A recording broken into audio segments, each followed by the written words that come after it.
o eleitor ou eleitora pode ter o título cancelado. Para consultar a situação na Justiça Eleitoral, basta acessar o site do Tribunal Superior Eleitoral, o TSE. O eleitor também pode consultar através dos tribunais regionais eleitorais ou pelo aplicativo e-Título. Uma outra possibilidade é visitar presencialmente um cartório eleitoral. Quem não votou, não justificou e não pagou a multa referente à ausência nas últimas 3 eleições consecutivas é considerado eleitor faltoso. Caso o título de eleitor seja cancelado, o cidadão pode ter prejuízos como impedimento para emissão de passaporte ou documento de identidade. Há também impossibilidade de assumir cargo público, dificuldades para regularizar o CPF e entre outros. Para saber mais, acesse bandmulti.com.br. Você ouviu Notícias da Hora, aqui na Rádio Bandeirantes. Você está ouvindo Rádio Bandeirantes Campinas. ZYO 260, FM faixa estendida 85,7. Rádio Bandeirantes, fechada com você, fechada com a verdade.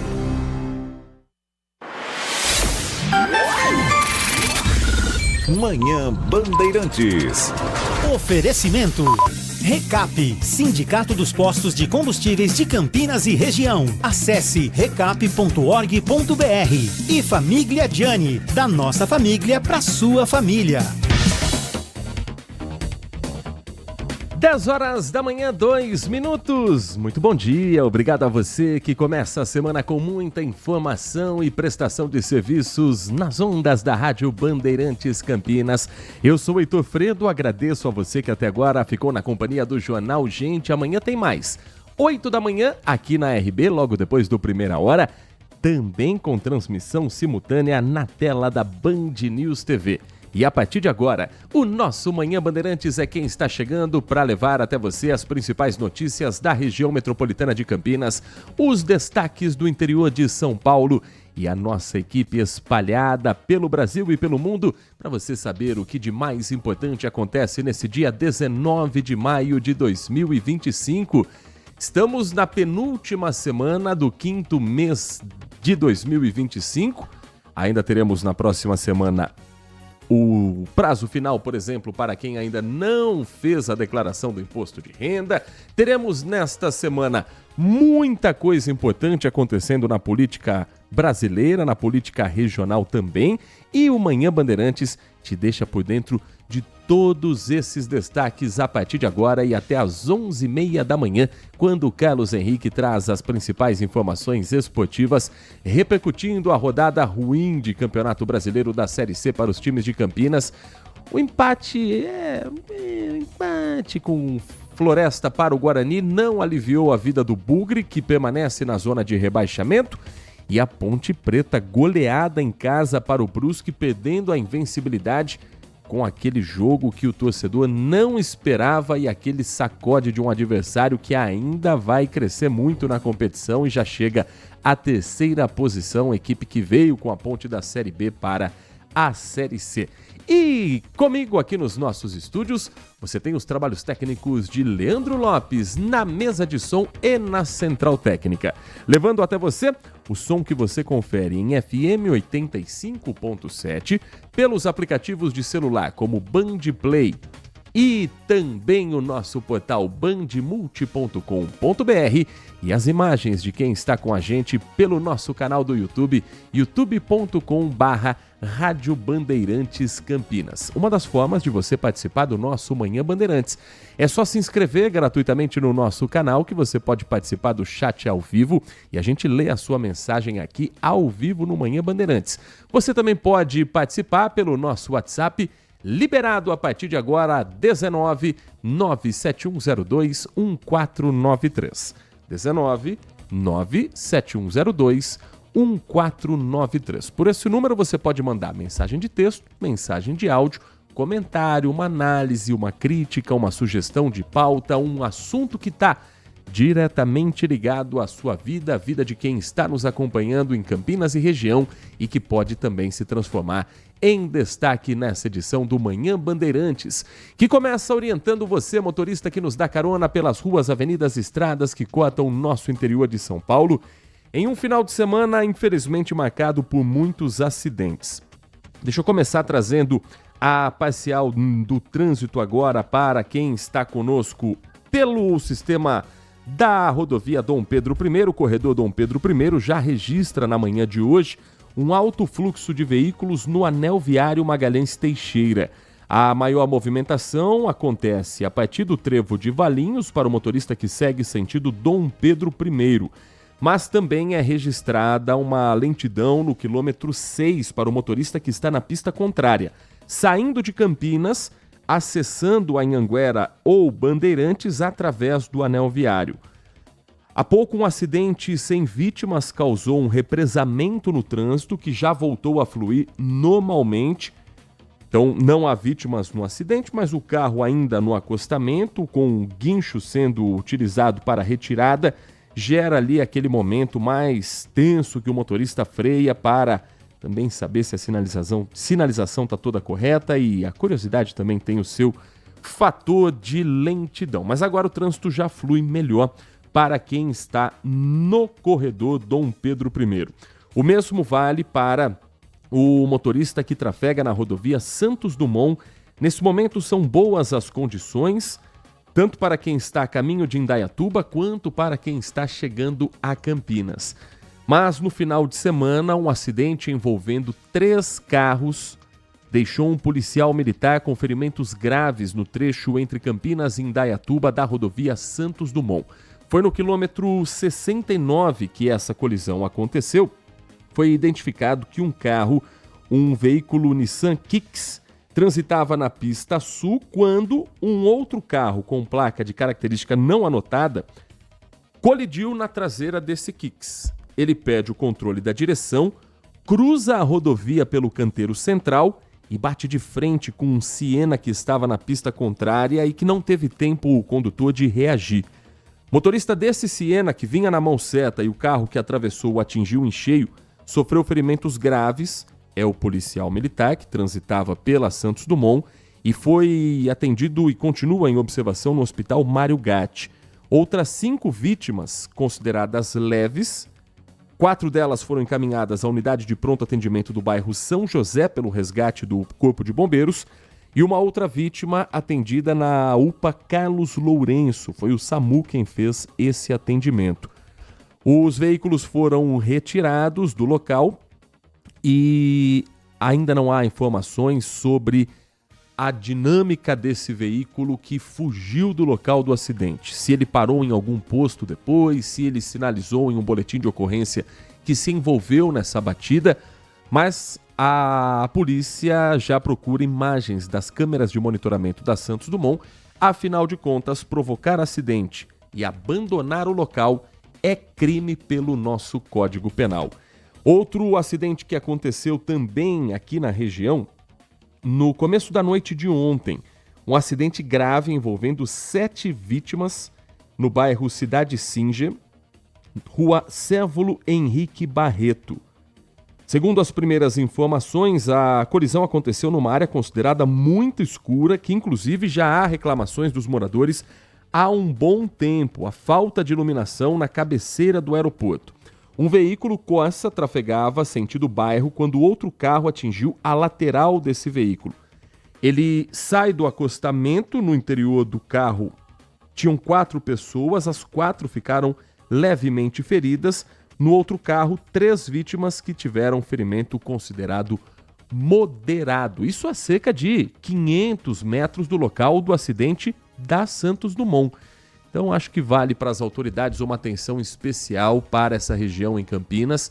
Não só as concessionárias, mas o poder público, porque esse segundo acidente que eu relatei foi num trecho urbano, que, segundo os moradores, há algum tempo há cobrança para melhorar a iluminação pública. Problema que muitos bairros em Campinas ainda estão vivendo em pleno 2025. 10 da manhã, 10 minutos. Você que está conosco pelo Sistema Anhanguera Bandeirantes faz uma boa viagem na manhã desta segunda-feira, tanto no sentido capital quanto no sentido interior. No sentido capital da rodovia dos Bandeirantes, o motorista só enfrenta lentidão na chegada à cidade de São Paulo, do quilômetro 16 ao quilômetro 13. Já na rodovia Anhanguera tem aquela lentidão típica para o horário no trecho que passa por Jundiaí, do KM 61 ao 60, e depois também chegando à cidade de São Paulo. Não há registro de acidentes nesse momento na rodovia Anhanguera, e para quem dirige sentido interior, as pistas estão liberadas sem problemas nesta manhã de segunda-feira às 10 horas e 11 minutos. Agora, um outro acidente foi registrado e tem atendimento ainda sendo feito no Hospital São Vicente de Paulo, em Jundiaí. Isso aconteceu depois que 3 pessoas ficaram feridas. São ciclistas que estavam trafegando na rodovia Edgar Máximo Zamboto, trecho que passa por Franco da Rocha, e o motorista de um carro invadiu a contramão ao tentar uma ultrapassagem, subiu no acostamento, acertou em cheio os ciclistas e simplesmente foi embora. O motorista foi preso em flagrante.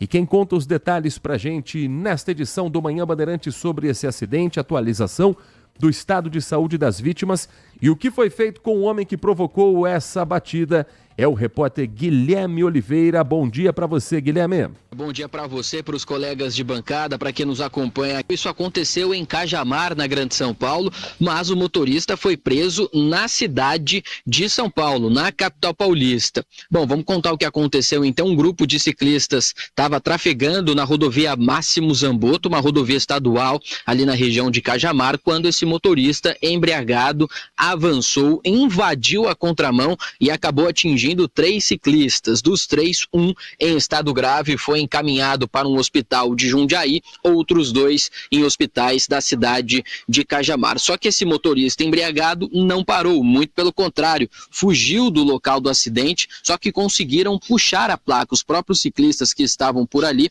conseguiram puxar e anotar a placa desse veículo, e os ciclistas acionaram a Polícia Militar Rodoviária, que começou uma perseguição, uma patrulha para tentar identificar esse motorista, e ele foi encontrado num posto da Marginal Tietê, uma distância considerável entre o local do acidente para onde ele foi localizado pela Polícia Militar Rodoviária. E ali, na conversa com os policiais militares na Marginal Tietê, num posto, ele confessou que bebeu, mas que havia bebido no dia anterior e pegou no volante na manhã. Os policiais realizaram o teste do bafômetro e esse teste do bafômetro confirmou a embriaguez. Os policiais também disseram que o homem estava com a voz muito pastosa, com os olhos avermelhados, ou seja, não daria para ele mentir de jeito algum. De fato, a embriaguez foi confirmada. Esse homem foi preso, então em flagrante, encaminhado à delegacia e deve responder por pelo menos 4 crimes: embriaguez ao volante,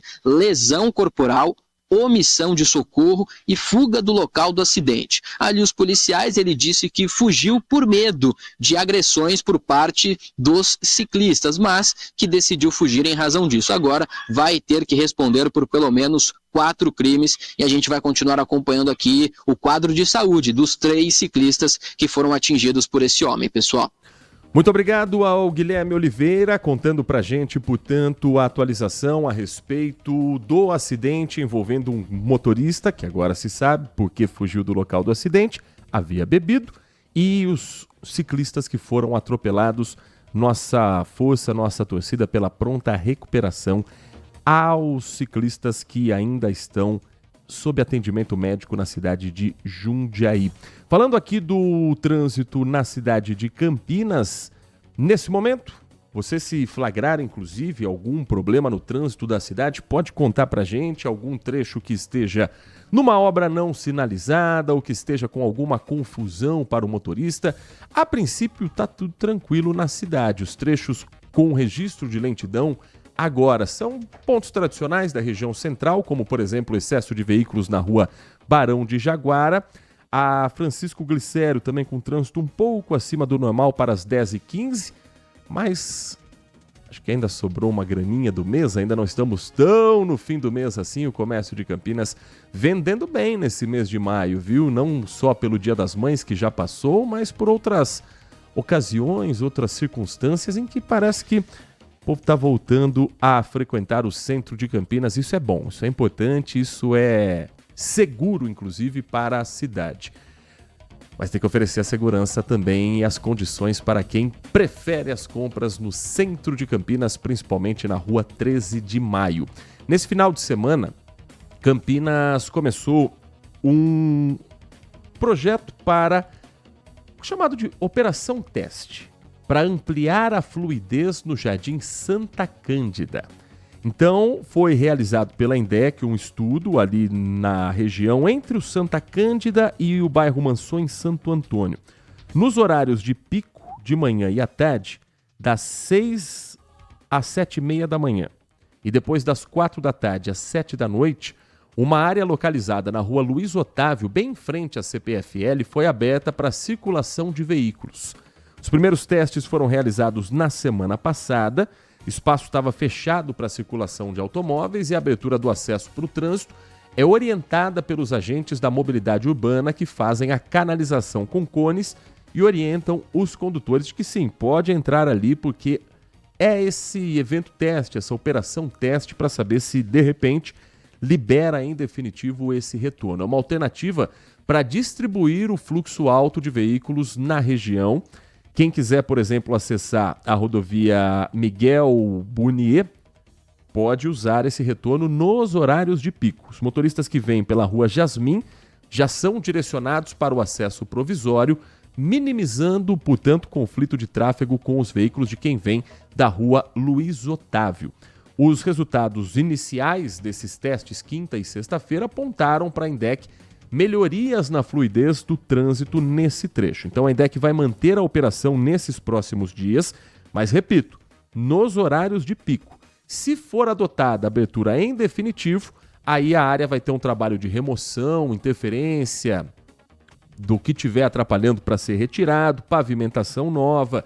A princípio, esse retorno, para você que for passar na região, vai estar liberado das 4 às 7 da noite. Quem está acompanhando agora, a caminho do trabalho ou já nas suas atividades do dia a dia, quando voltar para casa e precisar passar pelo local, fique atento a essa sinalização.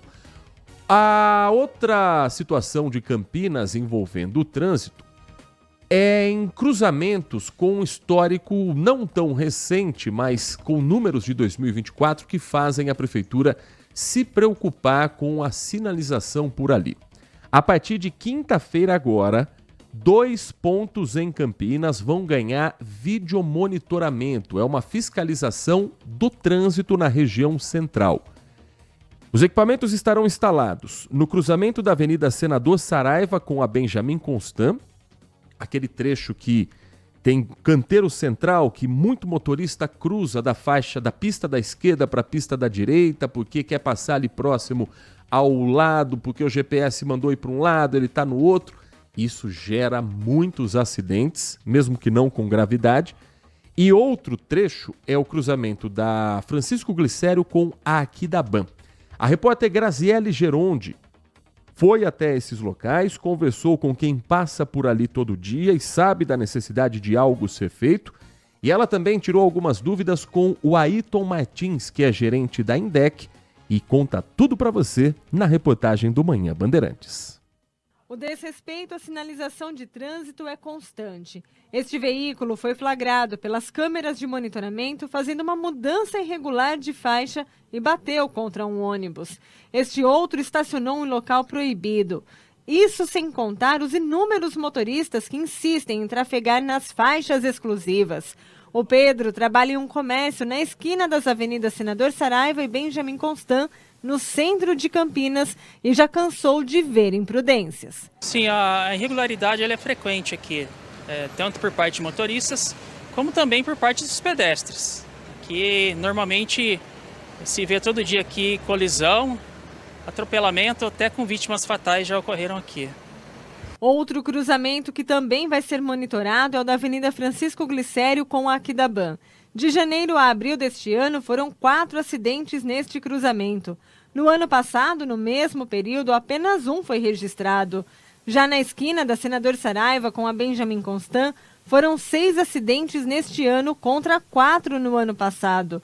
Por isso, esta câmera poderá multar quem cometer imprudências. Nós temos observado algumas situações, a exemplo, avanço de semáforo, o tráfego dos veículos pelas faixas exclusivas destinadas ao transporte coletivo, e esses comportamentos eles têm gerado alguns sinistros no município de Campinas. A operação entra em vigor na próxima quinta-feira. Da central, os funcionários ficarão de olho para coibir as infrações como esta, em que o motociclista fez uma transição ilegal de faixa. E ao detectar alguma infração ou algum comportamento de risco relacionado à infração cometida pelo infrator, o agente ele executa o preenchimento do auto manualmente. O Pedro concorda com a aplicação de multas, mas acredita que também é necessário conscientizar os motoristas. Se houver antes a conscientização, sim, né? Tem que ser aplicado, mas não antes de haver a conscientização por parte dos motoristas, né? Deixando claro que esse equipamento não será um radar, será uma câmera de monitoramento em que a equipe que estiver acompanhando as imagens da central poderá, aí sim, notificar, multar e dar esse flagrante ao motorista que desrespeitar a sinalização de trânsito. São trechos sensíveis, é verdade, mas com muita sinalização.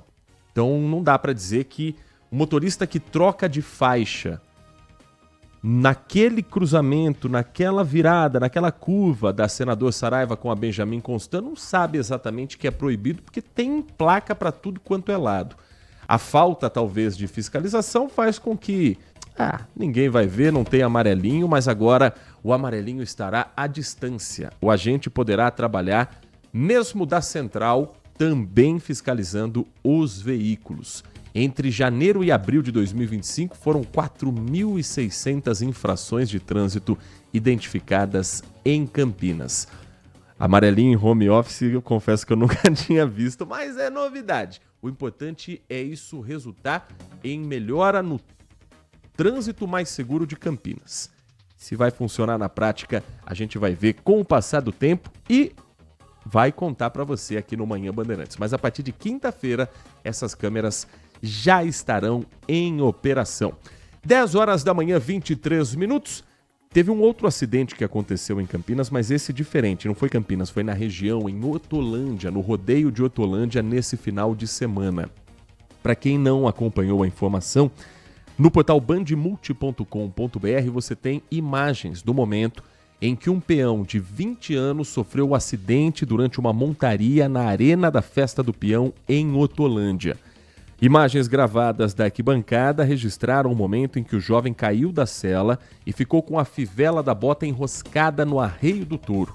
Ele foi arrastado, girado pelo animal que tentava a todo momento pisotear o peão. Esse jovem foi socorrido pelo SAMU, encaminhado ao Hospital Municipal Mário Covas, em Hortolândia. Segundo a organização do evento, ele está fora de perigo. Vamos primeiro ler a nota aqui, depois eu trago a atualização, porque a Festa do Peão diz que sobre o evento que aconteceu no final de semana, a fivela e a bota ficaram enroscadas. A dinâmica que eu contei para você foi confirmada pela assessoria de imprensa do rodeio e no momento encontra-se internado, permanecerá sob observação médica. A atualização que nós temos é que ele está consciente, fora de risco e continua em observação no Hospital Municipal Mário Covas, recebendo todo o suporte necessário por parte da equipe médica e também da organização do evento. É a nota mais atualizada da Festa do Peão de Hortolândia.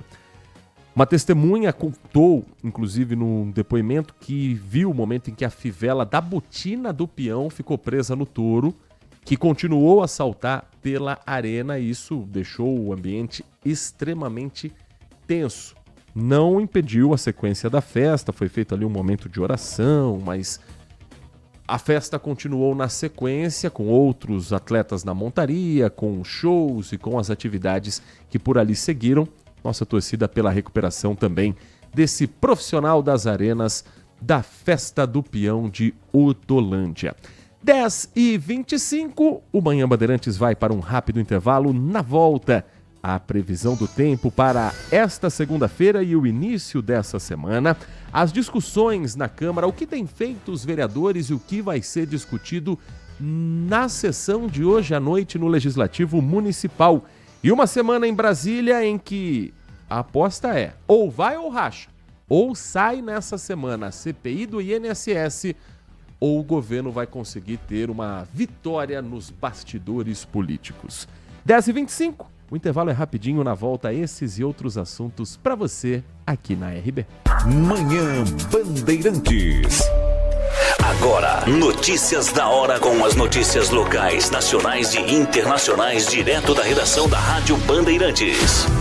O Departamento de Proteção e Bem-Estar Animal de Campinas realiza nesta terça e quarta-feira, dias 20 e 21 de maio, o agendamento para castração e microchipagem gratuita de cães e gatos pertencentes a moradores da região do Parque Valença. O agendamento ocorre na subprefeitura do Campo Grande, localizada na rua Natália Bertucci, no Parque Valença 1, das 9 da manhã às 4 da tarde. As cirurgias estão programadas para acontecer entre os dias 27 e 31 de maio na Administração Regional 13. Para garantir a vaga, os tutores precisam ser maiores de 18 anos e apresentar RG, CPF e comprovante de endereço.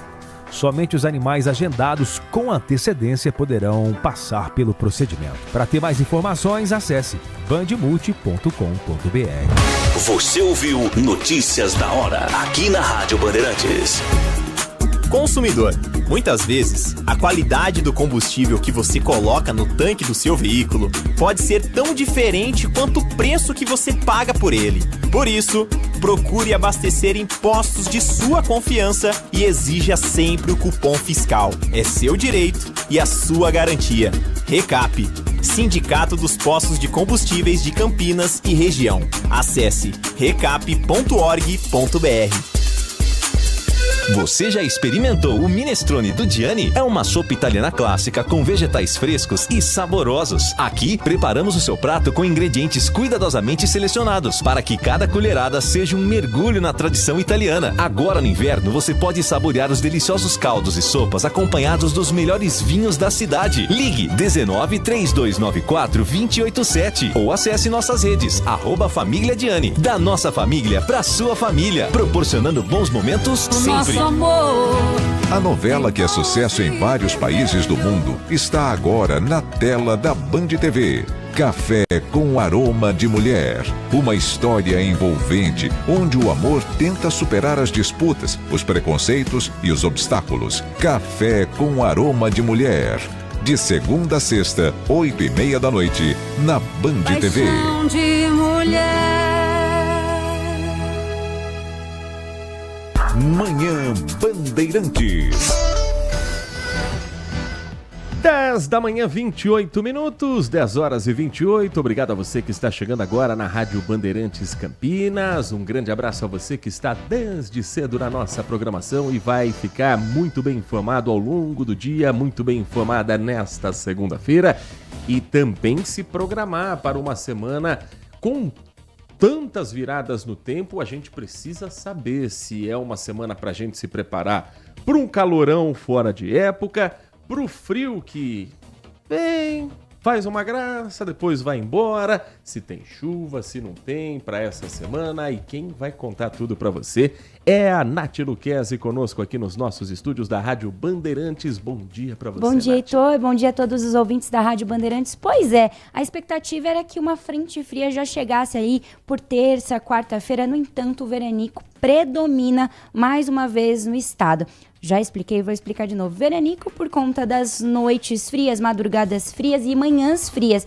Não é caracterizado aí uma onda de calor por conta disso, né? O dia inteiro não permanece no mesmo clima. Então, de fato, essa semana continua aí sem quedas bruscas nas temperaturas. Campinas, por exemplo, os termômetros devem ter máximas de 30 graus entre segunda e sexta-feira. Esse bloqueio atmosférico que foi estabelecido lá no dia 14 continua atuando sobre o território, todo o território nacional e principalmente aqui no Sudeste, mantém esse tempo seco, as temperaturas elevadas, especialmente o Sudeste. Então esse padrão típico de outono, que é caracterizado por dias com ausência de chuva, céu aberto e temperaturas máximas acima da média, continuam para essa semana. Mas e a frente fria, tão esperada, tão aguardada, provavelmente entre terça e quarta-feira pode sim ter uma mudança não muito brusca nas temperaturas, mas de fato a gente sabe que esse bloqueio atmosférico impede o avanço de frentes frias. No Rio Grande do Sul vai haver uma formação de um novo sistema, o esperado que venha para São Paulo, para o estado, com um pouco mais branda, né? Um pouco mais suave. Então, vou atualizando vocês, porque os boletins estão sendo atualizados todos os dias. E aí, claro, eu atualizo vocês durante toda essa semana para vocês se programarem antes de sair de casa. Informações que vêm dos institutos de meteorologia, das equipes de defesa civil, que fazem esse acompanhamento, também pensando nas cidades impactadas com essas mudanças do tempo. Tem muita gente aproveitando esse período de estiagem para já preparar as cidades para o período aí sim mais chuvoso do ano, como é o caso de Capivari. Nesse final de semana, Capivari instalou uma nova sirene equipada com tecnologia de telemetria para a prevenção de desastres naturais. Um equipamento que integra o sistema de alerta de avisos de risco e permite maior agilidade e precisão para emitir os alertas em caso de cheia do rio Capivari. O projeto é da Defesa Civil do Estado, em parceria com a Agência de Águas do Estado de São Paulo, a SP Águas, um órgão vinculado à Secretaria de Meio Ambiente. Nos últimos anos, Capivari enfrentou muitas ocorrências de inundações, principalmente em período de chuva intensa. Fevereiro desse ano mesmo, 2025, o nível do rio Capivari chegou a marcar 3,58 metros. Isso fez... A média normal é 1 metro. Então isso deixou mais de 100 famílias desalojadas. Bairros como a Vila Moreto, bairro Vila Fátima, Santa Rita de Cássia, do Trevo, de Ribeirão, todos esses bairros ali que ficam historicamente alagados, agora podem ter essa nova sirene que alerta para a população quando a água começa a subir, que as pessoas deixem seus imóveis com urgência. Uma vida complicada, e aí você pensa, mas também mora em área de risco. Esses bairros que eu citei aqui, maioria tudo regularizado, tudo bairro loteado, autorizado pela prefeitura lá atrás a vender as casas, gente que paga IPTU, gente que está com todas as contas em dia.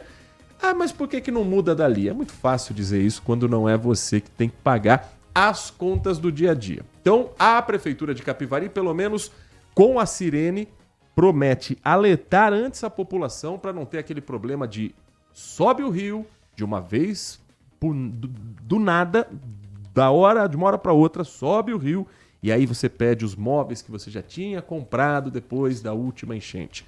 Agora, isso é algo que dá para planejar, dá para monitorar.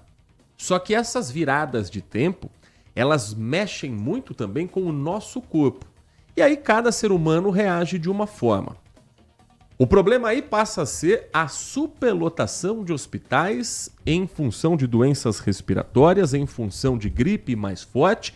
E tem cidade aqui da região que está vivendo isso nesse momento, Nath Luquez. Exatamente. Inclusive, a Prefeitura de Piracicaba informou no último sábado, dia 17, que 13 crianças estão à espera de vagas em enfermarias e 2 aguardam leito de UTI em hospitais públicos. O aumento ocorre devido, claro, à maior incidência de doenças respiratórias no outono e inverno, principalmente entre os meses aqui de abril até agosto. Diante desse agravamento, do agravamento desse cenário, a administração municipal afirmou que está elaborando, sim, um decreto de situação de emergência em saúde pública, devido ao aumento das internações por síndrome respiratória aguda grave, especialmente entre as crianças.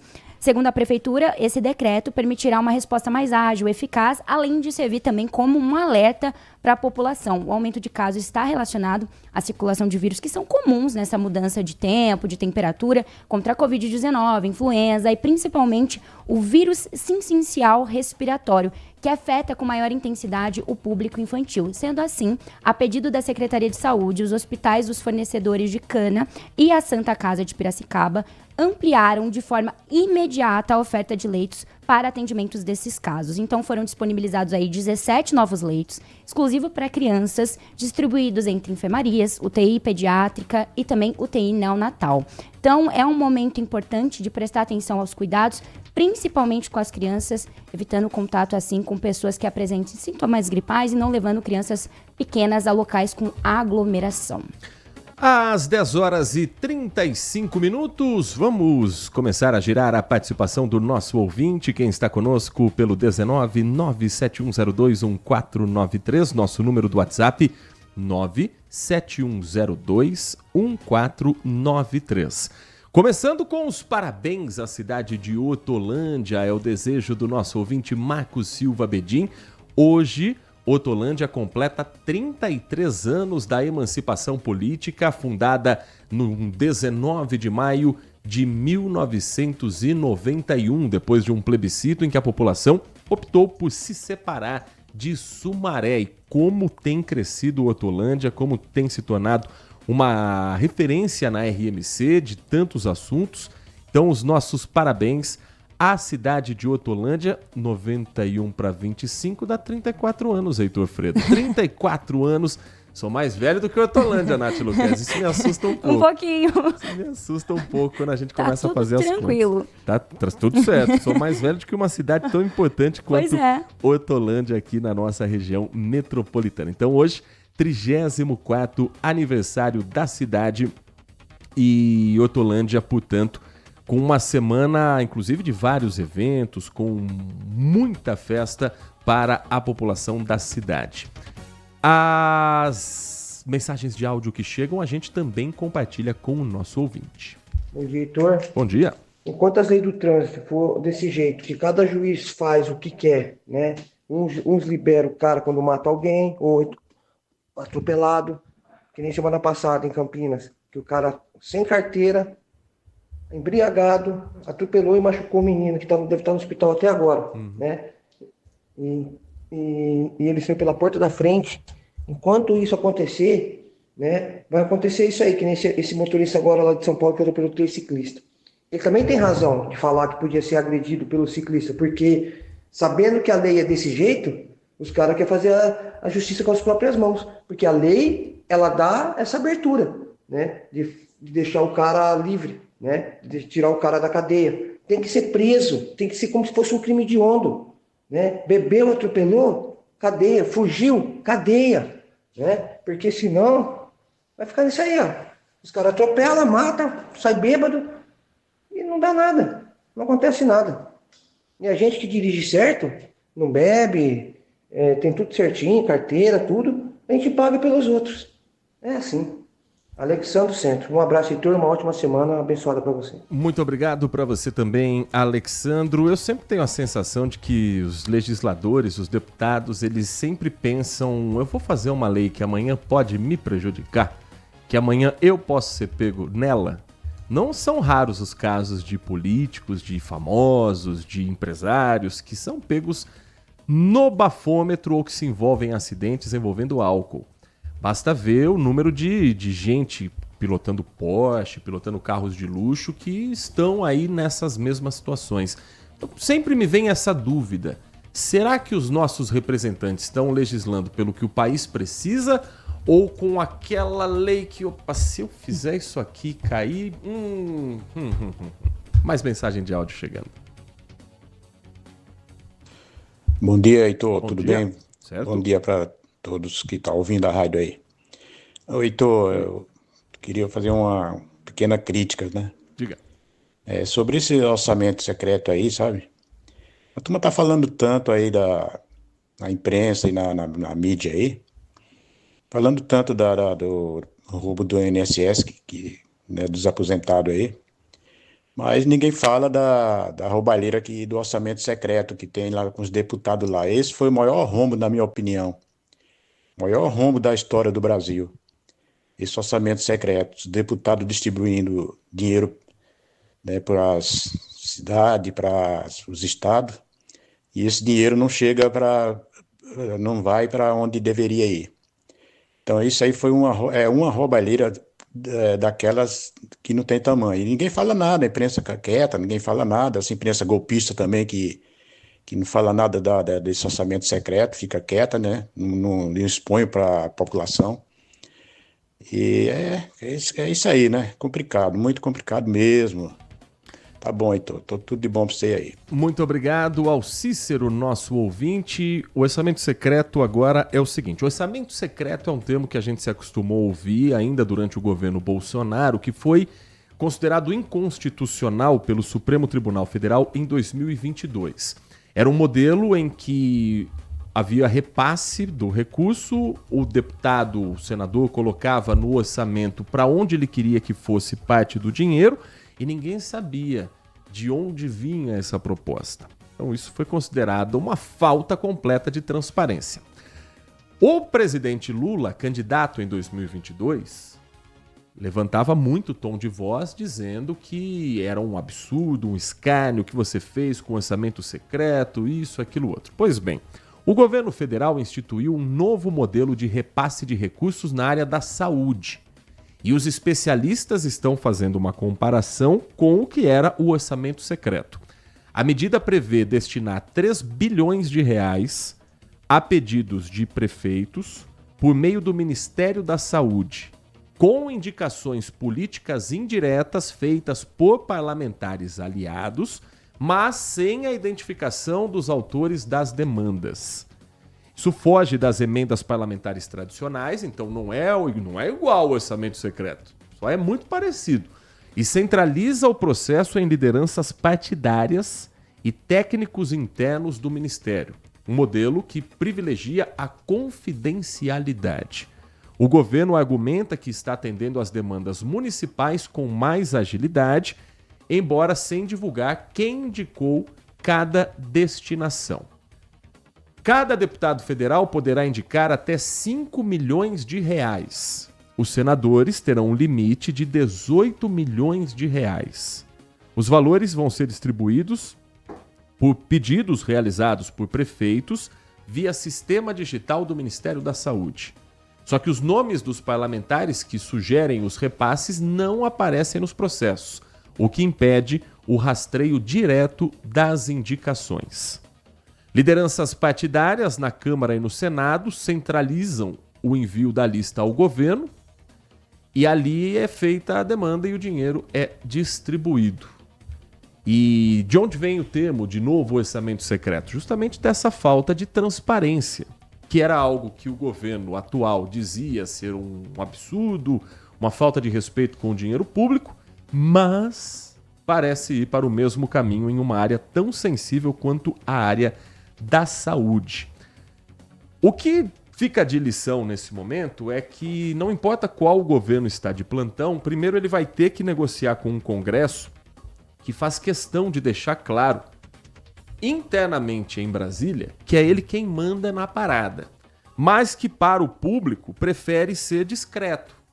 Então, o Congresso não quer ter um papel de parlamentarismo, de assumir quem manda aqui é a Câmara, mas gosta de fazer isso por baixo dos panos, nos bastidores, pressionando o governo que estiver de plantão. É importante que deputado envie as emendas para a sua cidade? Claro, quando se defende o voto regional para deputado federal, inclusive, a ideia é, se você ter deputados aqui em Campinas, para eles trabalharem pelos projetos da cidade, enviarem verbas para cá. O problema não é esse. O problema é o termo secreto. Nada que envolva dinheiro público pode ser secreto. Desde o salário que ganha um presidente, um governador, um prefeito, até o tanto de verba que é enviado para determinada cidade. Dinheiro público tem que ter transparência total, sempre. E saber quem é o deputado que indicou qual projeto, se o projeto é bom, se o projeto é todo arrumadinho, para o próprio deputado é bom politicamente. Por que ele não vai querer, na eleição do ano que vem, chegar na cidade X e poder dizer que, olha, eu trouxe tanto de verba para a Santa Casa do município? Então, secreto dá um ar de estranho, dá um ar de coisa errada, dá um ar de... não quer que fale quem indicou, por quê? Qual o problema de falar quem indicou? Heitor, e como que eles se defendem de alegar que isso não há ilegalidade nesse processo? Eles vão primeiro ter que explicar isso para o Supremo Tribunal Federal, porque o ministro Flávio Dino já marcou uma reunião querendo esclarecimento de... Peraí, que negócio é esse aí de não pode isso, não pode aquilo e de repente faz algo muito parecido? Uhum. Argumento de político, a gente sempre tem que ter um pé atrás, mas A justificativa, e o governo vem se defendendo disso, é que é a forma de gerar mais agilidade, do dinheiro chegar mais fácil e de não necessariamente agradar um ou outro grupo político, mas sim questões técnicas. Tá. Mas não me convence. Particularmente não me convence. Vamos ver se isso vai ter um andamento ou não, mas, enfim, eu dizia que são duas situações, né? A primeira é que o Congresso é quem manda e o governo de plantão está de refém sempre de quem está legislando lá na Câmara e também no Senado. Um segundo ponto que me chama a atenção e que também é curioso é que para ganhar a eleição vale tudo. O governo Bolsonaro, no último ano de mandato, forçou para baixar o preço de gasolina, abriu as portas para o Congresso fazer o que quiser. Então cria aquela imagem de um país em que economicamente tudo está funcionando. Isso depois de todas as dificuldades que o governo enfrentou antes, durante e depois da pandemia, por vários erros do governo. No governo Lula, que também bate a cabeça em várias questões econômicas, daqui para frente é paz e amor com o Congresso, é se aliar ao partido do Centrão, que está meio dividido, que está querendo ir para um lado, que está querendo ir para o outro, criar mecanismos para dar uma sensação de que a nossa vida melhorou radicalmente nos últimos 4 anos. Então o roteiro se repete, a história se repete. Independente de quem estiver no poder, o trabalho do último ano vai ser feito pensando na reeleição. Se esse trabalho tem erros e tem problemas com a justiça, aí os nossos órgãos têm que fiscalizar, porque existem limites. Mas que muda muito a relação política às vésperas de eleição, isso o brasileiro já está acostumado a lidar. Mas no Congresso, a grande pauta para o governo e para a oposição está ligada ao dinheiro do INSS. 1,5 milhão de brasileiros já foi um número alto até aqui. Estamos falando de 1,5 milhão de pessoas que já sinalizaram: o desconto da minha folha não foi autorizado. Vamos com a reportagem do Alex Guzmão saber quais os próximos passos e a CPI do INSS. Sai ou não sai nessa semana, Alex? Pelo processo de ressarcimento montado pelo governo, as associações que não conseguirem comprovar a legalidade nos descontos de aposentados e pensionistas terão 15 dias úteis para devolver o dinheiro, com correção pelo IPCA, o índice de inflação oficial do país. Em caso de descumprimento, essas associações serão alvo de uma ação na Justiça, movida pela Advocacia Geral da União. O total de descontos entre 2019 e 2025 é de cerca de 6 bilhões de reais. Ainda não se sabe quanto desse valor foi desviado ilegalmente. Isso só vai ser possível depois que aposentados e pensionistas informarem se reconhecem ou não os descontos feitos em seus benefícios. Os questionamentos podem ser feitos pelo aplicativo Meu INSS, pelo site ou na Central 135. A dona Miriam conseguiu identificar um desconto não autorizado no benefício. Ela diz que procurou a entidade, mas não conseguiu o cancelamento. Agora espera recuperar os mais de R$900 descontados. Vou correr atrás, né? Eu não quero nada que é dos outros, eu quero o que é meu. Até agora, quase 1,5 milhão de beneficiários não reconheceram o vínculo com associações nem autorizações para os descontos direto na folha. Até o momento, houve reclamações a 41 instituições. O governo aguarda essa conclusão para saber quanto vai precisar tirar dos cofres públicos para cobrir o prejuízo de aposentados e pensionistas. A AGU já pediu na Justiça o bloqueio de 2,5 bilhões de reais de 12 entidades. O presidente da Câmara dos Deputados, Hugo Mota, afirmou que vai pautar a urgência de projetos de lei destinados a impedir fraudes no INSS. No Congresso, a instalação de uma CPI mista entre Câmara e Senado parece inevitável. O PT se divide nesse ponto. Uma parte defende a comissão para chegar a dados do período inicial do esquema, que teria começado no governo Bolsonaro. Uma outra ala pensa que uma investigação decisão pode gerar desgaste ao presidente Lula em um ano pré-eleitoral. O Planalto já trabalha com a possibilidade de concentrar esforços na indicação de cargos importantes da CPMI, como a presidência ou relatoria.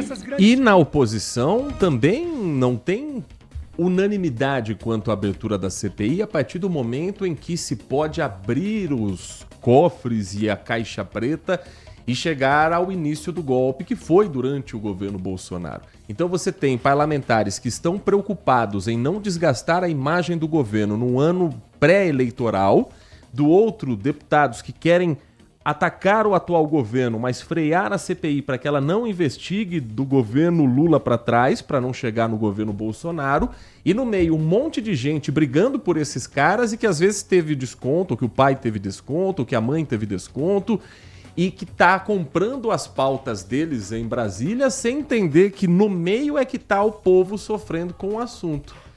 Isso só para a gente lembrar do quanto esse fanatismo pela política que tomou conta não só das redes sociais, mas da cabeça de muita gente, só favorece quem já está no sistema. E sistema não quer dizer governo, sistema quer dizer a máquina pública, em que hoje você pode ser oposição, mas você tem um partido na mão e esse partido tem as suas verbas e essas verbas continuam se movimentando com deputados que ficam reféns de lideranças políticas e por aí vai. Enfim, enquanto o povão continuar brigando por esses caras como se eles fossem da nossa família, eles vão continuar fazendo o que querem, pagando a gente quando eles quiserem, devolvendo dinheiro de aposentado quando eles quiserem e o fanatismo do grupo vai fazer com que um lado esteja sempre protegido e qualquer absurdo que se fale vai ser usado para atacar o lado oposto e do lado de lá não tá diferente também.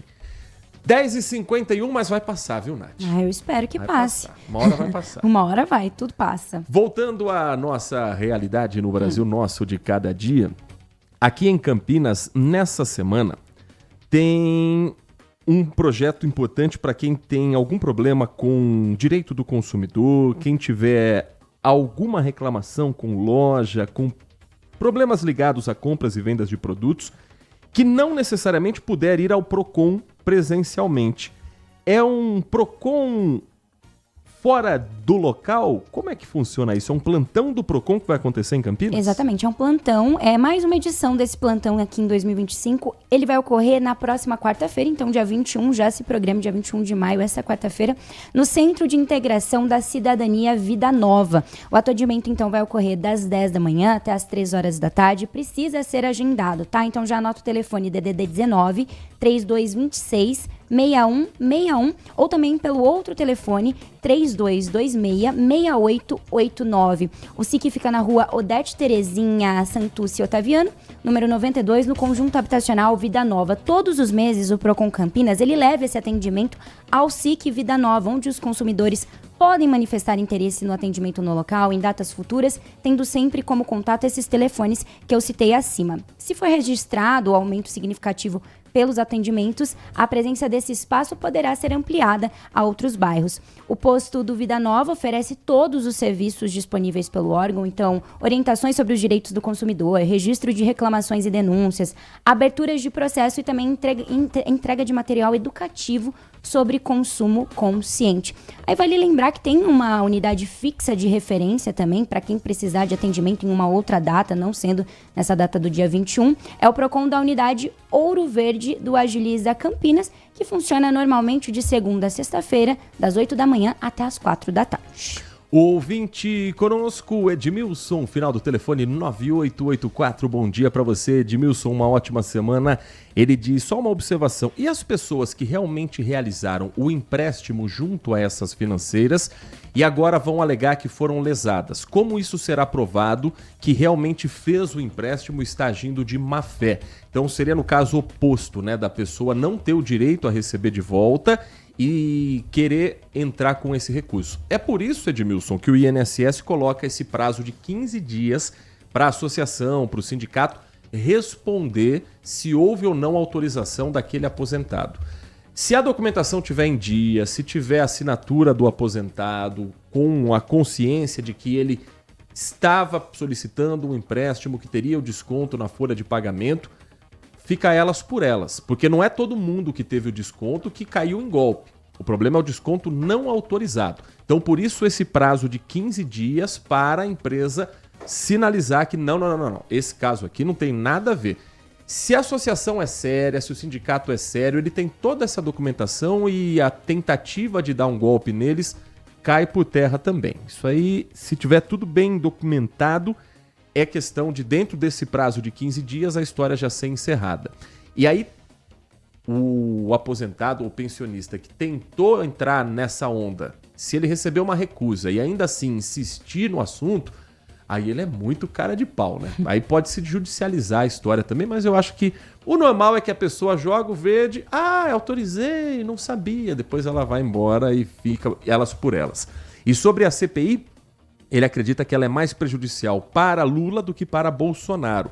O ex-presidente Bolsonaro já está inelegível, então não vai mudar nada. Quem vai ter dor de cabeça é o presidente Lula com isso tudo. Se começou lá e começou aqui, vai respingar aqui no Hoje. A opinião do Edmilson. A mensagem que chega também do Adriano Vermelho. Acredito sinceramente que a resposta para quase tudo na vida está no equilíbrio. O que parece ser cada dia mais difícil realizar, já que todo o assunto está em carne viva e sendo potencializado a um lado ou outro. Você pode acreditar, você pode duvidar ou até acreditar pouco, mas deve respeitar todas as opiniões, inclusive as adversas. O mundo está estranhamente polarizado. Ou você está ao lado do Puff Daddy ou está numa religião extremista no interior americano. Ou trazendo para a nossa realidade, ou você canta louvores fervorosamente ou desce até o chão num baile funk proibidão. Acho que não dá para voltarmos a ser hipócritas felizes, pecando nos bailes e pedindo perdão no domingo. Brincadeira à parte, mas a verdade é que transformamos tudo em sagrado ou profano. Certo ou errado, esquecemos do quão complexos somos nós. Não dá para enquadrar todo mundo num só biotipo, comportamento, crença ou lado. Somos mais capazes e inteligentes que isso. Pelo menos é isso que eu quero acreditar, é o que escreve o Adriano Vermelho. Para mim é o fenômeno de rede social, isso tudo, viu, Adriano? Eu tenho essa teoria para mim já há algum tempo. Conforme nós fomos nos fechando na ilusão da rede social de que a gente estava aberto para o mundo, na verdade a gente foi se fechando em bolhas, com opiniões que a gente só vê daquilo que a gente concorda, com um grupo de amigos que só vão aplaudir, dar like, coraçãozinho pro que a gente fala, bloqueando aquele que diz o contrário, não buscando a informação quando você acha que ela confronta com o que você pensa sobre o mundo. Então a gente vai se fechando em bolhas e quando você tá numa bolha que todo mundo te aplaude, você tem a plena convicção de que o mundo gira em torno do seu umbigo e que você está absolutamente certo sobre qualquer assunto. E o maior exercício de humildade é furar a bolha e ouvir críticas e ouvir opinião contrária e pensar, eu não penso igual a esse cara, mas ele tem coisas aí que eu tenho que concordar ou eu não concordo com ele, mas respeito o fato dele estar dando essa opinião. Tá cada dia mais difícil isso acontecer. Mesmo. E eu acho que a geração Z, que é essa geração que vem aí, cada vez mais a gente vive em uma bolha. A rede social faz isso, né? Os influenciadores. Tem influenciadores com milhões que se eu te falar aqui, você não vai saber quem é, porque ele não consegue furar a bolha. Antigamente você conhecia um ator, Tony Ramos, todo mundo conhecia. Hoje em dia não. Hoje em dia tá tão segregado e a gente não consegue furar e gostar de outras coisas. Então é bem complicado. Eu super concordo. Acho que esse extremismo, não achar um meio termo, cada vez mais vai ser recorrente. Esses adultos que vêm da geração Z, cada vez mais vão ter dificuldade em qualquer âmbito da vida, porque não tem como ter uma conversa sem discordar pelo menos em um ponto com alguém, né? Uma última mensagem aqui do Renato, final do telefone 4046, também parabenizando a cidade de Hortolândia, mas falando que o acidente com um peão no final de semana no rodeio é a prova de que os rodeios não deveriam acontecer. E aí eu me permita discordar do amigo Renato. Eu, particularmente, não gosto de rodeio. Não frequento, não acho uma festa que me agrade musicalmente, pelo ambiente. Mas usar o argumento do acidente para dizer que não pode ter rodeio, então você não pode ter festival de motocross, você não pode ter prova de ciclismo, você não pode ter automobilismo, porque também estão sujeitos a acidentes. Eu não gosto do evento, mas acho que a discussão, se ele deve ou não economicamente acontecer, ele está refletindo porque Campinas está debatendo a volta ou não de rodeio, que já é proibido na cidade. Você tem vários argumentos para dizer que é bom ter rodeio, vários argumentos para dizer que não precisa de rodeio em Campinas, mas acho que o acidente em si, se a gente for para essa linha, então tem que proibir muita coisa. Qualquer esporte minimamente radical é passível de um acidente. E a informação de que o rodeio está oferecendo tudo que o peão precisava nesse momento de atendimento médico. E se for algo diferente, a gente volta também para contar aqui no Manhã Bandeirantes, que vai para um rápido intervalo e na volta mais destaques desta segunda-feira. Não esqueci não, a gente vai falar da pauta da Câmara Municipal de Campinas, dos assuntos que hoje vão ser discutidos. Olha, tem alguns pontos aqui que eu já vou adiantar. Tem vereador cobrando sobre paralisação da obra no Parque Linear. Tem vereador exigindo o patrulhamento mais intenso da Guarda Municipal num distrito aqui da cidade. Tem proposta de um conselho participativo municipal. A gente vai entender o que está sendo debatido pelos vereadores em Campinas nesta segunda-feira. Manhã Bandeirantes. Agora, notícias da hora com as notícias locais, nacionais e internacionais, direto da redação da Rádio Bandeirantes.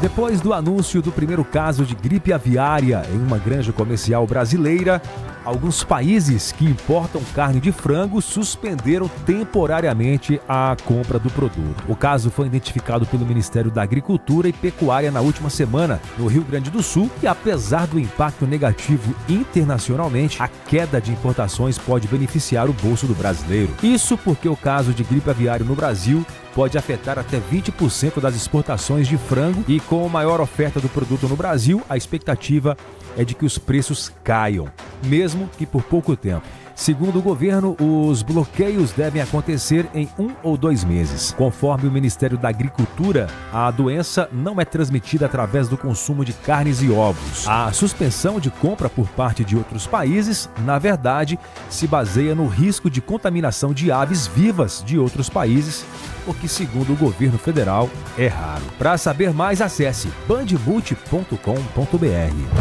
Você ouviu Notícias da Hora, aqui na Rádio Bandeirantes. Apreciar um bom vinho não é em qualquer lugar que você encontra. No Famiglia Gianni, todas as quintas-feiras, das 19 às 23 horas, você ouve o melhor do jazz. Sem cobrar cover artístico, você pode harmonizar um bom vinho, bons pratos com uma boa música. Tudo isso é entregue em um ambiente acolhedor e muito charmoso. Famiglia Gianni, da nossa família para a sua família.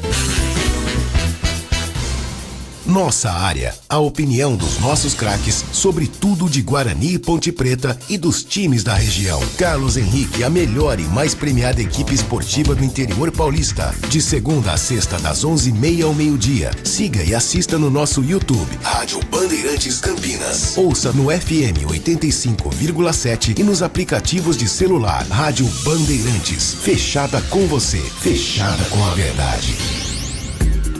Consumidor, muitas vezes, a qualidade do combustível que você coloca no tanque do seu veículo pode ser tão diferente quanto o preço que você paga por ele. Por isso, procure abastecer em postos de sua confiança e exija sempre o cupom fiscal. É seu direito e a sua garantia.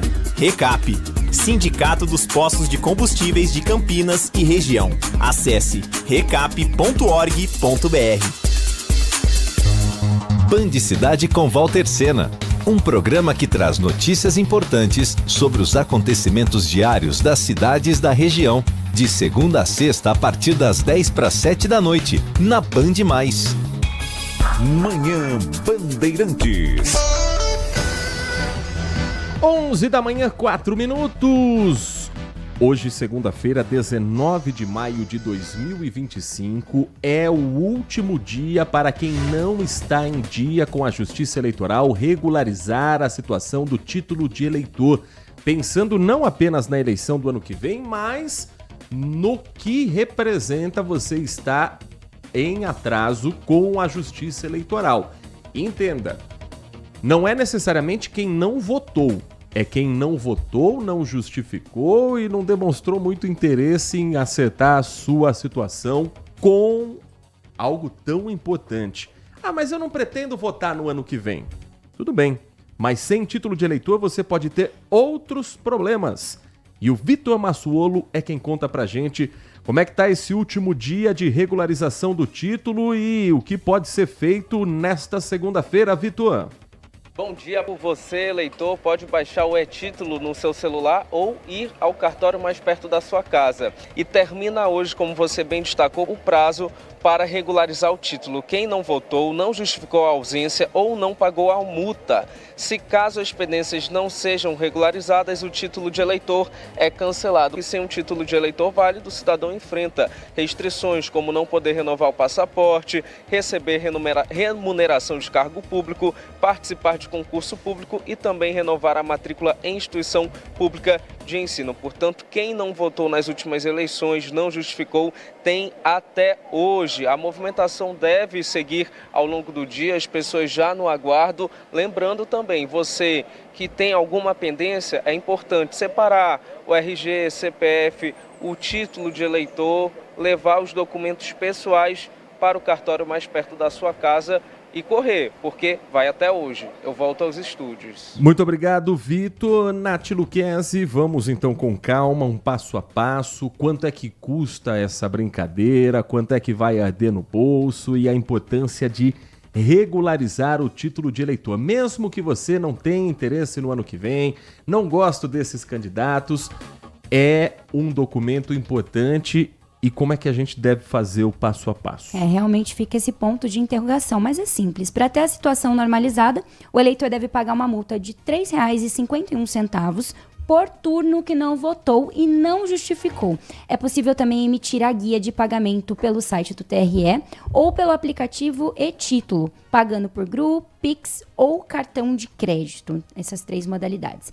Em caso de urgência, o eleitor pode mandar um e-mail ao cartório eleitoral para revisão dos dados. É preciso apresentar documento de identidade oficial com foto e comprovante de residência. Então, acesse o site aí, o portal do TSE, clique em autoatendimento eleitoral e faça a consulta em situação eleitoral. Caso o seu título esteja de fato cancelado ou suspenso, aí sim você vai seguir para as etapas para fazer a regularização do seu título. Lembrando que em Campinas houve uma mudança no ano passado, então 7 cartórios eleitorais funcionam em um mesmo prédio, Rua General Osório, número 1041, no centro da cidade.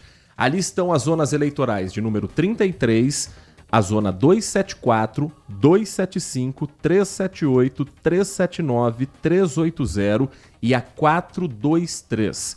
Novo espaço na região central, justamente para agilizar esse tipo de atendimento à população.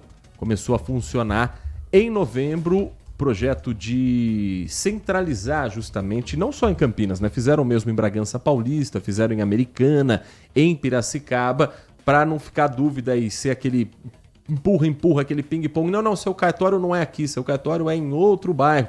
Tá tudo num lugar só, tá tudo na região central, na Rua General Osório, número 1041.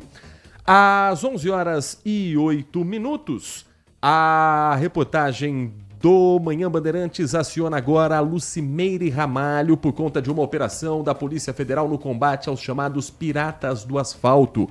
Criminosos que roubam nas rodovias que cortam o nosso interior paulista. Nós trouxemos na sexta-feira um balanço inicial do que a polícia estava investigando e agora sabemos mais detalhes de como uma quadrilha instalada em Paulínia tocou o terror nos últimos anos em Campinas e outros municípios da RMC, sempre com uma mesma característica: o roubo da carga e o caminhoneiro, trabalhador mantido em cárcere até que seja feito o transbordo desse material. A Lucimeire conversou com o Dr. Edson Souza, delegado da Polícia Federal, e ela conta mais na reportagem o que a PF já apurou do caso. Lucimeire. 120 policiais federais participaram da operação para cumprir 19 mandados de prisão e outros 21 de busca e apreensão. Os mandados foram cumpridos em Campinas, Hortolândia, Paulínia e Limeira, em residências e comércios. São pessoas ligadas ao crime de roubo de carga e caminhões aqui na região. Uma mulher e 6 homens foram presos. O grupo agia de maneira violenta, inclusive mantendo o caminhoneiro refém. Eles eram focados principalmente em cargas, ou seja, eles não tinham interesse nos caminhões. Eles roubavam os caminhões, faziam as vítimas reféns, mas unicamente em razão do possível rastreador que o caminhão tivesse. Uma vez que eles tinham certeza que o caminhão não tinha rastreador, eles se desfaziam do caminhão e ficavam exclusivamente com a carga, sendo principalmente combustível e bebidas. A investigação começou em abril de 2024, depois que a Polícia Federal recebeu informações sobre o grupo. Durante as investigações, a PF identificou o líder da quadrilha, um morador de Paulínia que contratava as pessoas para praticarem os roubos. O principal organizador, o líder dessa organização criminosa, era ele quem arregimentava as pessoas, principalmente para os roubos, ou seja, era ele quem buscava os roubadores. Esses roubadores é um núcleo operacional. A maioria das 19 pessoas que nós temos hoje, pelo menos 14 delas faziam parte do núcleo operacional, que é o roubo de abordagem, que é a ação de abordagem. E, inclusive, eles utilizavam armas e simulacros de armas para poder abordar os caminhões em movimento, fazendo com que o motorista estacionasse. Esta imagem registrada por um morador de Paulínia mostra o momento do roubo de um caminhão na rodovia e o carro envolvido no crime. Nesta outra, mais um caminhão roubado circulando próximo à prefeitura. E aqui, outro caminhão que é seguido por esses 2 carros e logo depois o roubo acontece. O caminhão foi deixado neste ponto em Sumaré para depois ser retirado o combustível. Segundo a investigação, entre 2023 e 2024, a quadrilha atuou em pelo menos 22 roubos do tipo, em 9 cidades da região. Uma das cargas de combustível foi avaliada em R$250 mil. A estimativa é que o grupo tenha movimentado, neste período, cerca de 1.700.000, valor que foi bloqueado pela Justiça. A partir de agora, os celulares apreendidos vão ajudar na continuidade das investigações, para se chegar a quem recebia os materiais roubados. O que nós queremos agora é, a partir dos dispositivos eletrônicos, que era o nosso principal alvo nessa operação, identificar quem são essas pessoas que são os receptadores. Porque pela quantidade de combustível, pela quantidade de bebida e pela facilidade e intensidade com que eles trabalhavam, tem que haver um grupo maior de receptação, com alto poder aquisitivo e com alta capacidade de dispensa e disfarce de toda essa mercadoria. Você que nos acompanha pelo rádio, pela internet, se quiser também conferir a reportagem da Lucimeire Ramalho com imagens dos flagrantes citados por ela, você pode conferir em youtube.com/Rádio Bandeirantes Campinas, a nossa transmissão ao vivo aqui direto dos nossos estúdios. 13h também tem a apresentação da reportagem no Acontece com a Laís Peçanha, do nosso time de jornalismo do Grupo Bandeirantes de Comunicação. Você que está conosco no YouTube também vai ver agora a Nath Luquezzi falando a respeito de um assunto que, para quem é dono de carro, sempre dói no bolso. Chegou a hora de pagar o IPVA para quem tem placa com final qual número, Nath? Final 6. Então, atenção, os proprietários de veículo com placa final 6 devem ficar atentos, porque amanhã, dia 20 de maio, terça-feira, vence a 5ª e última parcela do IPVA 2025 para quem optou pelo pagamento parcelado. O não pagamento dentro do prazo está sujeito à incidência de multa e juros. O calendário de pagamentos segue até dia 24 de maio, quando ocorre o vencimento da 5ª parcela para os veículos com placa final 0, mas até lá, lógico, a gente traz todas as atualizações. A consulta ao valor do imposto pode ser feita em toda a rede bancária por meio do número do Renavan ou diretamente no portal da Cefaz. Já os caminhões, eles têm prazos diferenciados. Para os proprietários, então, de caminhões, a 2ª parcela do IPVA 2025 deve ser paga também até esta terça-feira, dia 20. O calendário completo de vencimentos para esse tipo de veículo também está disponível da mesma maneira pelo portal do Cefaz ou com o número do Renavan. Às 11h14, hoje tem sessão na Câmara Municipal em Campinas, no plenário a partir das 18 horas. Vamos dar uma olhada na pauta da 29ª reunião ordinária marcada para hoje. O primeiro projeto de lei que vai ser discutido é um projeto da Prefeitura de Campinas, projeto complementar do Executivo, propondo a criação de 500 cargos públicos para agente de educação infantil. A medida pretende reforçar o quadro da Secretaria Municipal de Educação diante da ampliação da jornada escolar nas unidades de rede municipal. Então é preciso que haja um projeto de lei para autorizar a contratação por parte do poder público. Esse projeto já passou pela Comissão de Constituição e Legalidade, já deu o voto favorável e hoje os vereadores vão atentar-se aos detalhes desse projeto. Deixa eu ver aqui se está dizendo em que escolas eles vão trabalhar, pelo menos no projeto original.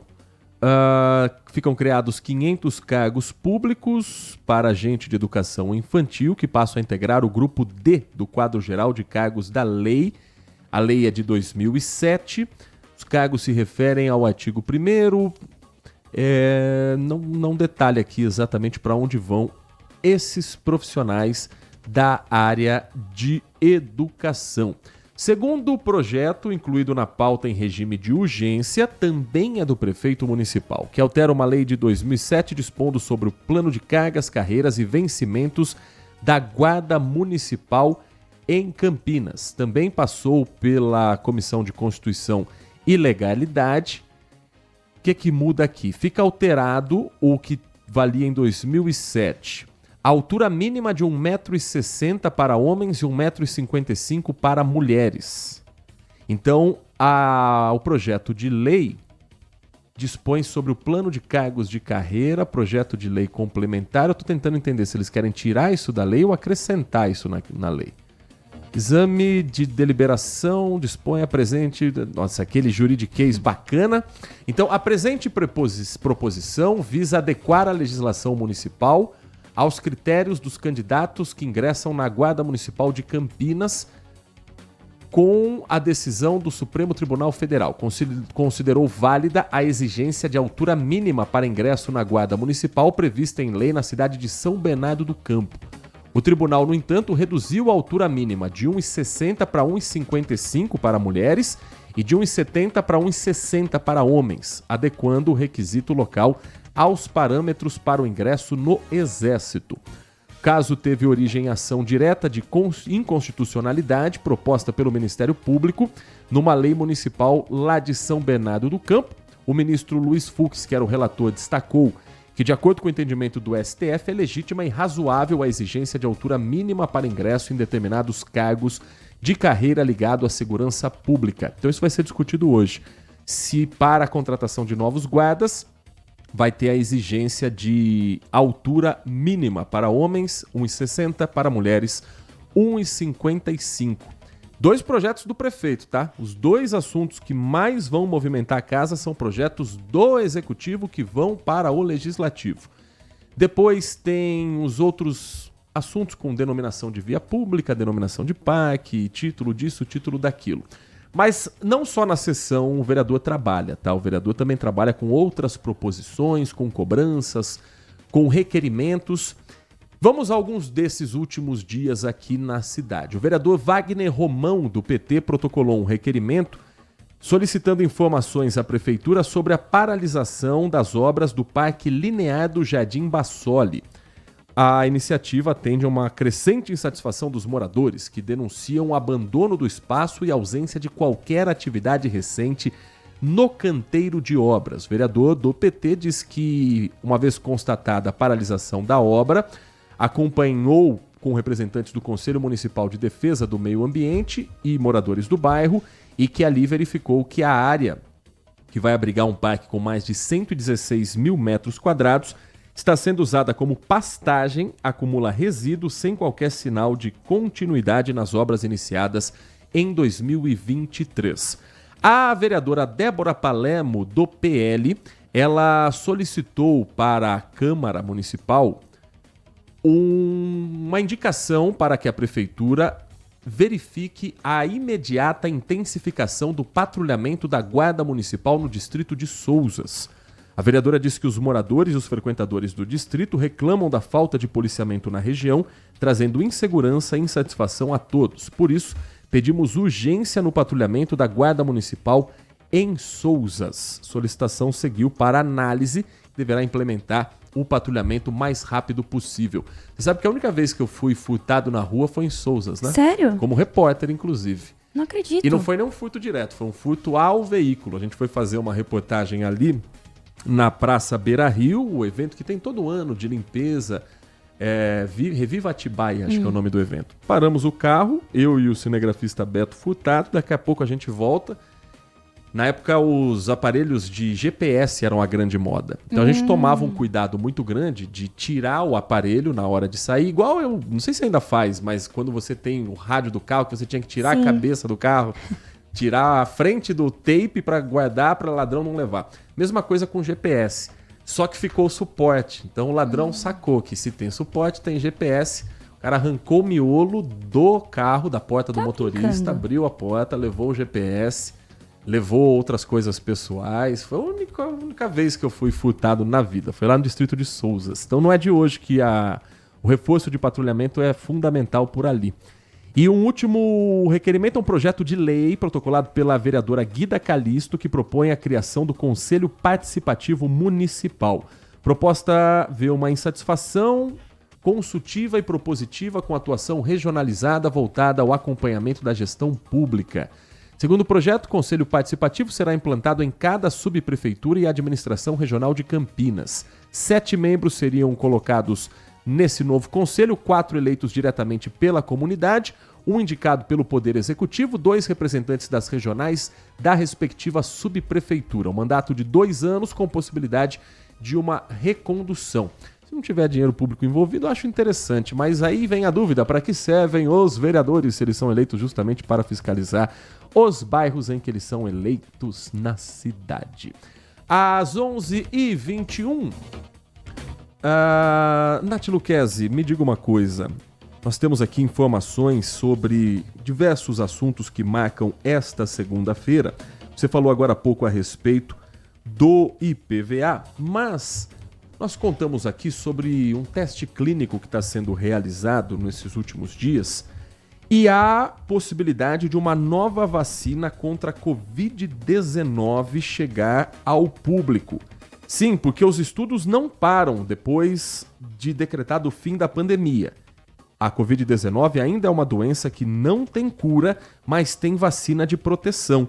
O que esse teste promete de diferente das vacinas que a gente já tomou nos últimos anos? É porque pela primeira vez uma vacina desenvolvida 100% no Brasil finaliza com sucesso a fase 2 dos testes clínicos, o que significa que ela está aí a um passo de concluir o seu ciclo da pesquisa até a aprovação em testes em humanos. Trata-se da Spintec, que é um imunizante desenvolvido nos laboratórios do CTV Vacinas da UFMG, que carrega diferenciais importantes. Protege contra um número maior de variantes do vírus da Covid-19, a um custo inferior para a saúde pública e na quinta-feira retrasada, dia 8, chegou ao fim essa segunda fase dos 3 testes em humanos. Então, a Spintec está ensinando o Brasil a fazer vacinas nacionais e enfrentando vários gargalos nessa jornada chamada de Vale da Morte, que se situa justamente entre a pesquisa básica e a chegada de fato até a sociedade ao fazer essa transposição. Então, o coordenador ali, o Ricardo Grazinelli, disse que estão alcançando soberania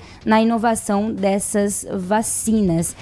Nessa fase, metade dos voluntários recebeu uma dose da Spintec e outra metade da Pfizer bivalente. E só ficaram sabendo no último dia de acompanhamento que cada um recebeu, né? Então, o Brasil precisa fabricar as próprias vacinas, não depender de nenhum outro país para proteger a própria população. Segura, mais barata e acessível. 11h23, daqui a pouquinho tem os destaques esportivos com o timaço de Carlos Batista, mas antes uma notícia ligada a esporte, mas também ao mundo policial. Você se lembra da história do MC Rian? MC Rian é hoje um dos principais rappers do Brasil, um cantor que faz muito sucesso nas redes sociais e que furou um pouco a bolha, já que falávamos das bolhas agora há pouco, quando foi flagrado no estádio Barão da Serra Negra, Casa do 15 de Piracicaba, num evento em que ele chegou para ser uma das atrações de uma apresentação cultural e com um carro, uma Lamborghini, 3 milhões de reais, com o adesivo do Corinthians, ele entra no gramado do Barão da Serra Negra, Casa do 15, e detona o gramado, fazendo manobras que não colocaram as pessoas em risco, mas que destruíram um patrimônio público. Barão da Serra Negra, estádio municipal cedido ao 15 de Piracicaba.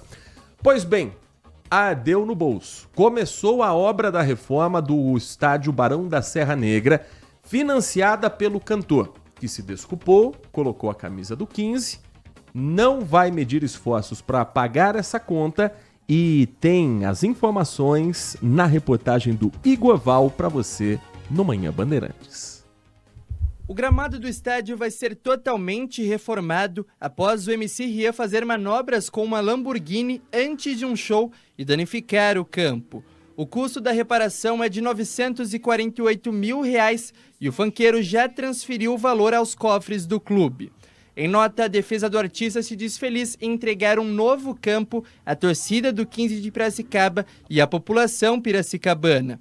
O 15 confirma o recebimento do dinheiro e agora corre contra o tempo para finalizar as obras antes da estreia em casa na segunda rodada da Copa Paulista, dia 22 de junho, diante do Rio Branco de Americana. Estamos correndo contra o tempo, sim, para que o torcedor piracicabano não seja prejudicado com os jogos do 15 de Piracicaba na Copa Paulista fora daqui. Então estamos correndo e temos certeza que tudo dará certo aí para que a Copa Paulista possamos sim jogar todos os jogos em Piracicaba. O outro acordo entre o Ministério Público e a defesa do MC Rian é o pagamento de 60 salários mínimos para uma entidade social.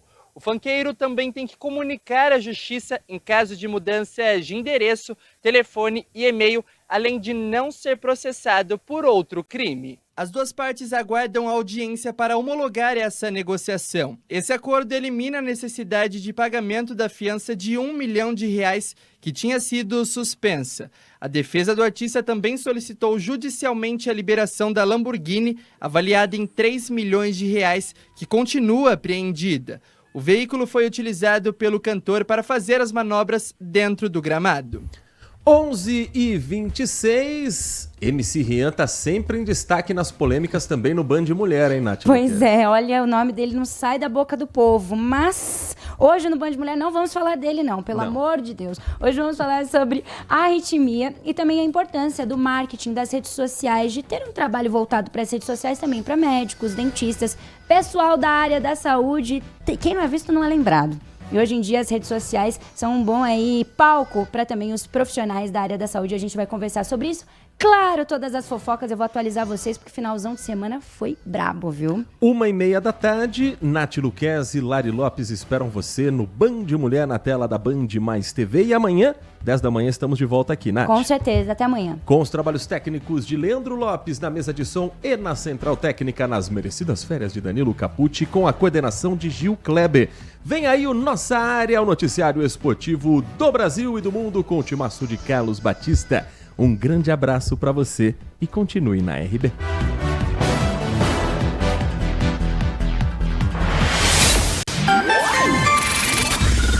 Manhã Bandeirantes. Oferecimento. Recap, Sindicato dos Postos de Combustíveis de Campinas e Região. Acesse recap.org.br. E Família Gianni, da nossa família para sua família. Você está ouvindo Manhã Bandeirantes. Oferecimento. Recap, Sindicato dos Postos de Combustíveis de Campinas e